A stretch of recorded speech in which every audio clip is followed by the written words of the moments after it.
한때 미국에서 서브웨이를 진짜로 위협하던 샌드위치 브랜드가 있었습니다. 이름은 퀴즈노스. 매장은 한때 5,000개를 넘겼고 성장 속도는 맥도날드보다 빠르다는 말까지 나왔습니다. 무긴 단순했죠. 차갑게 먹던 샌드위치를 따뜻하게 구워서 내는 것. 지금 보면 별거 아닌 것 같지만 당시엔 꽤 신선했습니다. 한국에서도 이런 반응이 많았죠. 서브웨이보다 퀴즈노스가 더 맛있었는데? 근데 이상합니다. 맛이 없었던 것도 아니고 샌드위치 시장이 사라진 것도 아닌데 퀴즈노스는 빠르게 무너졌습니다. 미국에선 수천 개 매장이 사라졌고 한국에서도 예전만큼 자주 보이는 브랜드는 아니게 됐죠. 그럼 대체 뭐가 문제였을까요? 오늘은 맛은 좋았지만 구조가 무너졌던 샌드위치 브랜드 퀴즈노스의 성장과 몰락을 얘기해 보겠습니다. 1990년대 미국 샌드위치 시장은 사실상 서브웨이가 잡고 있었습니다. 빠르고 저렴하고 어디서나 볼 수 있는 샌드위치. 좋게 말하면 대중적이었지만 다르게 보면 조금 단조로웠죠. 그리고 바로 그 틈을 파고든 게 1981년 미국 콜로라도 덴버에서 시작된 작은 샌드위치 가게였습니다. 창업자인 지미 램바토스는 원래 레스토랑 업계에 경험이 있던 인물이었는데요. 그가 주목한 건 아주 단순한 차이였습니다. 차갑게 먹던 샌드위치를 따뜻하게 구워서 내면 어떨까? 지금은 흔하지만 당시에 꽤 낯선 방식이었죠. 주문 즉시 빵을 굽고 치즈를 녹이고 따뜻한 상태로 샌드위치를 제공하는 것. 특히 빵 굽는 냄새와 비주얼은 소비자들에게 강한 인상을 남겼습니다. 퀴즈노스는 이 경험을 단순한 샌드위치가 아니라 조금 더 프리미엄한 한 끼처럼 포지셔닝했죠. 매장 분위기도 달랐습니다. 일반 패스트푸드점보다 델리나 카페에 가까운 느낌이었고 재료 역시 훨씬 묵직했습니다. 고기 양은 더 많았고 치즈 소스도 진했죠. 조금 더 비싸더라도 맛있는 샌드위치. 퀴즈노스는 그 감성을 정확히 노렸습니다. 그리고 이 전략 꽤 잘 먹혔는데요. 당시 소비자들 사이에서는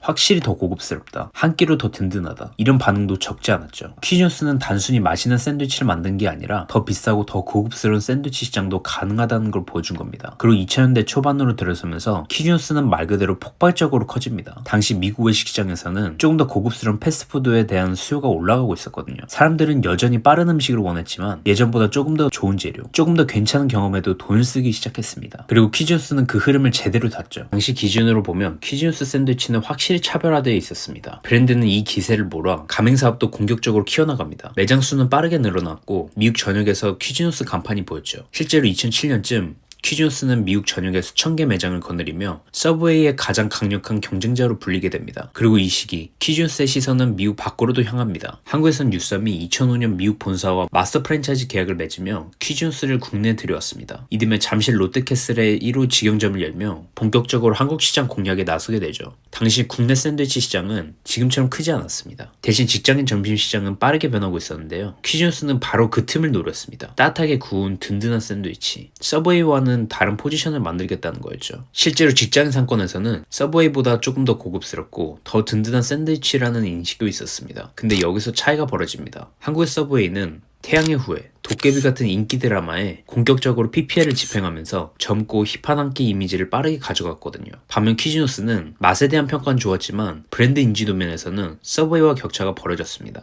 결국 맛의 경쟁력이 브랜드 파워의 차이까지 뒤집지는 못했던 거죠. 근데 더 큰 문제는 한국 시장 바깥, 미국 본사 안에서 벌어지고 있었습니다. 겉으로 보기엔 퀴즈노스는 완벽한 성공 브랜드처럼 보였습니다. 근데 내부에서는 이미 위험한 균열이 생기고 있었는데요. 문제는 샌드위치가 아니라 돈 버는 방식이었습니다. 보통 프랜차이즈는 가맹점 매출의 일정 비율을 로열티로 가져갑니다. 그래야 본사도 가맹점 매출이 잘 나와야 돈을 벌 수 있거든요. 근데 퀴즈노스는 달랐습니다. 퀴즈노스는 아메리칸 푸드 디스트리뷰터스라는 식자재 유통회사를 통해 가맹점에 재료를 공급했습니다. 그리고 시간이 지나면서 로열티보다 식자재 유통에서 훨씬 더 많은 돈을 벌게 되죠. 쉽게 말하면 샌드위치를 많이 파는 것보다 가맹점에 재료를 많이 공급하는 게 본사 입장에서 더 중요해진 겁니다. 문제는 이 구조가 점주 수익성을 직접 압박했다는 점이었습니다. 당시 서브웨이 같은 브랜드 매출 30% 정도를 재료비로 썼다면 퀴즈노스는 거의 40% 수준이었거든요. 매출 100만 원을 팔면 10만 원 가까이를 추가로 재료비에 쓰는 구조였던 셈입니다. 근데 샌드위치 사업은 원래 마진이 엄청 큰 업종이 아닙니다. 여기 식자재 비용까지 높아지니까 점주 입장에서 는 버티기가 점점 힘들어졌죠. 본사가 샌드위치를 팔아서 돈을 번 게 아니라 우리한테 비싼 재료를 공급해서 돈 번 거 아니냐 이런 말까지 나오게 됐죠. 이때부터 본사와 점주의 방향도 조금씩 어긋납니다. 점주는 매장에서 실제로 돈을 벌어야 살아남는데 본사는 가맹점 수가 늘어나고 식자재 공급량만 많아져도 돈을 벌 수 있었으니까요.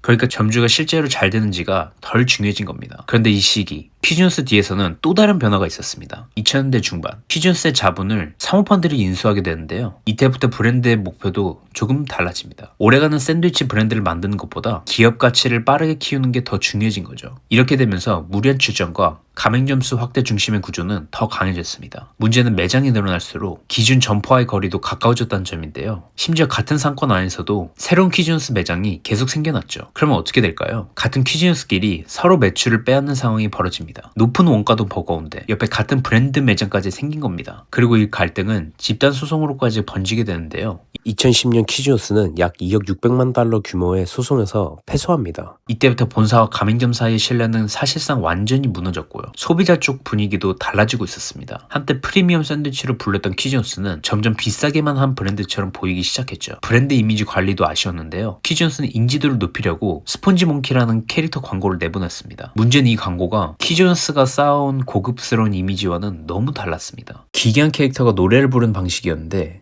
일부 소비자들은 오히려 식욕이 떨어진다는 반응까지 보였죠. 키즈뉴스는 스스로 쌓아온 브랜드 이미지마저 흔들리게 됩니다. 반대로 서브웨이는 훨씬 단순한 시스템으로 움직이고 있었습니다. 조리 과정은 간단했고 운영도 비교적 쉬운 편이었고요. 무엇보다 창업 비용과 운영 부담이 키즈뉴스보다 덜했습니다. 가맹점 입장에서는 훨씬 안정적으로 굴릴 수 있는 구조였던 거죠. 그리고 이 차이는 시간이 갈수록 더 크게 벌어집니다. 특히 2008년 서브웨이가 내세운 $5 풋롱 전략은 키즈뉴스에게 치명타가 됩니다. 키즈뉴스가 높은 원가 때문에 가격을 쉽게 낮출 수 없던 순간 서브웨이는 규모의 경제를 바탕으로 가격 자체를 무기로 사용한 거죠. 여기에 금융위기까지 겹칩니다. 소비자들은 외식에서도 가성비를 더 냉정하게 따지게 됐고요. 그 결과 키즈뉴스는 서브웨이보다 비싸지만 고급 레스토랑만큼 특별하지도 않은 애매한 위치에 놓이게 되죠. 비싼 재료 구조, 높은 운영 부담, 그리고 과도하게 늘어난 매장 수. 이 세 가지가 동시에 겹치자 미국 내 매장 수는 급격하게 줄었고 브랜드 존재감도 빠르게 약해졌습니다. 프랜차이즈 브랜드는 매장이 줄어들면 광고 분담금도 같이 줄어듭니다.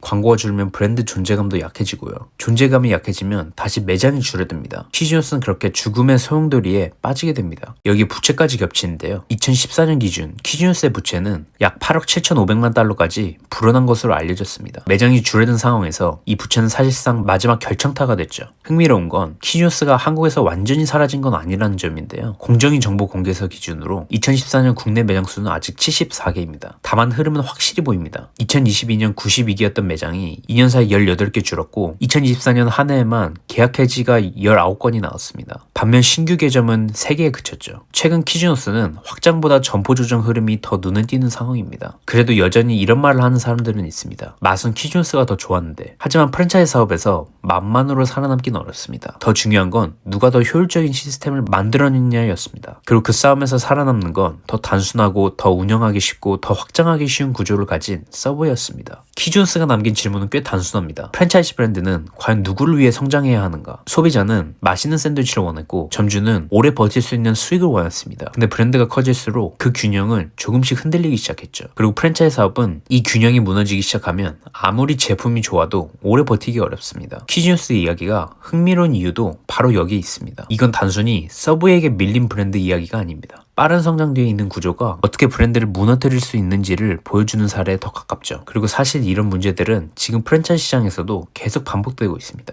너무 빠른 출점, 본사와 점주 사이의 갈등, 높은 원부자재의 의존 구조, 브랜드는 달라도 문제의 본질은 꽤 비슷하죠. 여러분은 어떻게 생각하시나요? 키즈뉴스는 아직 한국에 남아있지만 예전보다 대중적 노출은 줄어든 편입니다. 그렇다면 만약 키즈뉴스가 지금 다시 공격적으로 확장에 나선다면 과연 서브웨이와 다시 경쟁할 수 있을까요? 댓글에 여러분의 생각을 남겨주세요. 그리고 앞으로 숫자와 구조로 비즈니스를 해보하는 컨텐츠가 궁금하다면 구독과 좋아요, 알림 설정까지 부탁드립니다.